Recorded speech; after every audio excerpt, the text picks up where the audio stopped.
अभी हम बात करेंगे इंटरनेशनल ऑर्गेनाइजेशंस की जो रीजनल कर रही है। ऐसी ही एक ऑर्गेनाइजेशन है यूरोपियन यूनियन। तो ऐसी ऑर्गेनाइजेशंस में बहुत सारे देश इकट्ठा आके अपने कॉमन इंटरेस्ट के लिए पॉलिसीज बनाते हैं। जैसे जो यूरोपियन यूनियन है, इसमें बहुत सारे यूरोप के कंट्रीज हैं और उनकी ये इकोनॉमिक और पॉलिटिकल यूनियन है। इनका एक इंटरनल सिंगल मार्केट है। मतलब अगर यूरोप का कोई कंट्री यूरोपियन यूनियन का हिस्सा है तो विद इन कंट्रीज भी गुड्स मूव कर सकती हैं, और एक कंट्री से दूसरी जगह जब गुड मूव करेगी, कोई सर्विस वगैरह भी प्रोवाइड करनी है या कैपिटल मूवमेंट है, वो फ्री होगी। Free movement of people, goods, services and capital. उस पे कोई रोकथाम या टैक्सेस या टैरिफ्स नहीं लगेंगे। तो ये एक सिंगल मार्केट की तरह काम करती है, जैसे भारत करता है। जो पंजाब से हरियाणा में कुछ बेचना है तो उस पे कोई रोक टोक नहीं है। इनकी एक पॉलिसी कॉमन है ट्रेड पे, एग्रीकल्चर पे, फिशरीज पे, रीजनल डेवलपमेंट पे। तो ऐसे सभी सब्जेक्ट मैटर्स जिन पे ये एग्री करते हैं, एक पॉलिसी बना लेते हैं, वो कॉमन होती है सबके लिए। तो ट्रेड के लिए कॉमन पॉलिसी है, इनकी सभी देशों पे अप्लाई हो रही है। सेंजन एरिया है एक इनका, जहां पे पासपोर्ट कंट्रोल भी अबॉलिश कर दिए गए हैं। मतलब आपको पासपोर्ट की भी जरूरत नहीं है, आप फ्रांस से यूके जा सकते थे, अभी तो ब्रेक एग्जिट हो गया, तो फ्रांस से जर्मनी में एंटर हो सकता है। आप पे कोई बॉर्डर कंट्रोल, आपको कुछ पासपोर्ट वगैरह की जरूरत भी नहीं है। और ये एक काफी अच्छी की, जिसमें बहुत सारे कंट्रीज इकट्ठे आके रीजनल के लिए काम कर रहे हैं। वरना तो जो बॉर्डरिंग कंट्रीज होती हैं वो कॉन्फ्लिक्ट्स में ही रहती हैं, जैसे इंडिया पाकिस्तान है। और यूरोपियन यूनियन का ओरिजिन या शुरुआत और एवोल्यूशन कैसे हुआ, इसमें हम कई चीजें देखेंगे। जैसे 1951 है, वहां पे European coal and steel community हुई, तब ईयू नहीं होता था। तो ट्रीटी ऑफ पेरिस थी जो 1951 में साइन हुई। तब फ्रांस, वेस्ट जर्मनी, क्योंकि जर्मनी यूनाइटेड नहीं था, नीदरलैंड, लग्जमबर्ग, ये 6 देश इकट्ठे आके एक कम्युनिटी बनाते हैं।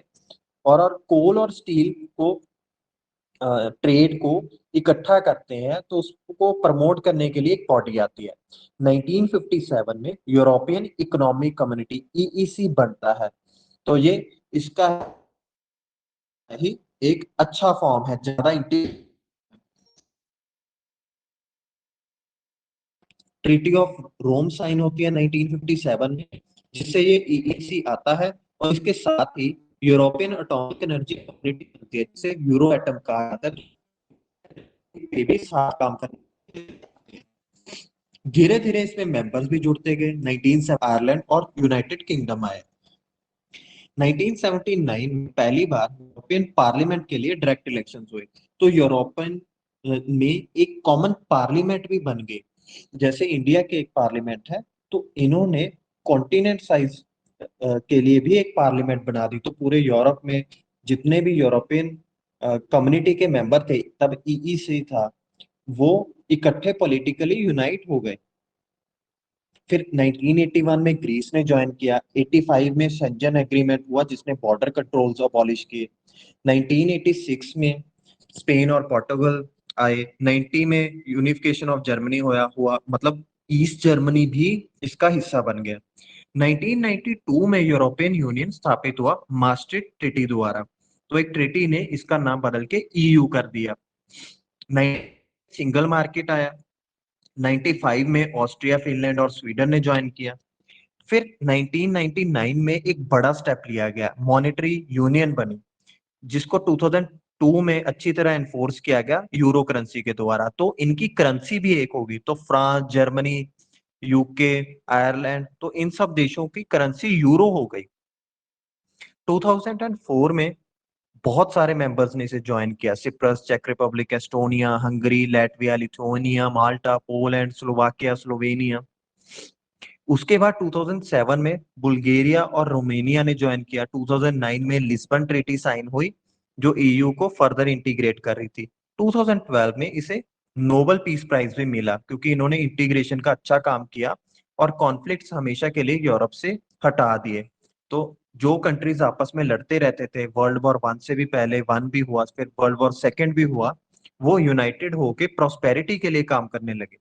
2013 में क्रोएशिया ने ज्वाइन किया और 16 में इसे सेटबैक हुआ कि ब्रिटेन ने लीव कर दिया, यूके में ब्रेक्सिट हो गया, तो उन्होंने इसको कंट्री को बाहर निकाल दिया, अपनी कंट्री को यूरोपियन यूनियन से। फिर उसके अलावा कुछ और ऑर्गेनाइजेशंस हैं, एशियान, ये भी सक्सेसफुल रहा है। ये 1967 में आया, इसके हेडक्वार्टर्स हैं जकार्ता में, जो कि इंडोनेशिया में है। तो इसमें भी Singapore, Indonesia, Malaysia, Philippines, Thailand ऐसी कंट्रीज हैं, जो Vietnam, Laos, Cambodia, south east Asian Nations हैं, म्यांमार भी आते हैं। इन्होंने भी गवर्नमेंट कोऑपरेशन और economic, political, security, military, educational और सोशल कल्चरल इंटीग्रेशन के लिए अपना एम रखा, उस पे काम हुआ। इन्होंने नेगोशिएशन को हमेशा इंकरेज किया कॉन्फ्लिक्ट के ऊपर। इस ऑर्गेनाइजेशन ने साउथ ईस्ट एशिया में कॉन्फ्लिक्ट्स में भी मीडिएशन किया, अपना रोल अदा किया, जैसे कंबोडियन कॉन्फ्लिक्ट था, ईस्ट तिमोर क्राइसिस जो इंडोनेशिया का पार्ट था पहले। एशियान आने से पहले 1961 में एक association of south east Asia ऐसा ऑर्गेनाइजेशन थी, तो वहां से एशियान इन्वॉल्व हुआ। ये काफी सक्सेसफुल है और इनके आपस में ट्रेड काफी अच्छी खासी है।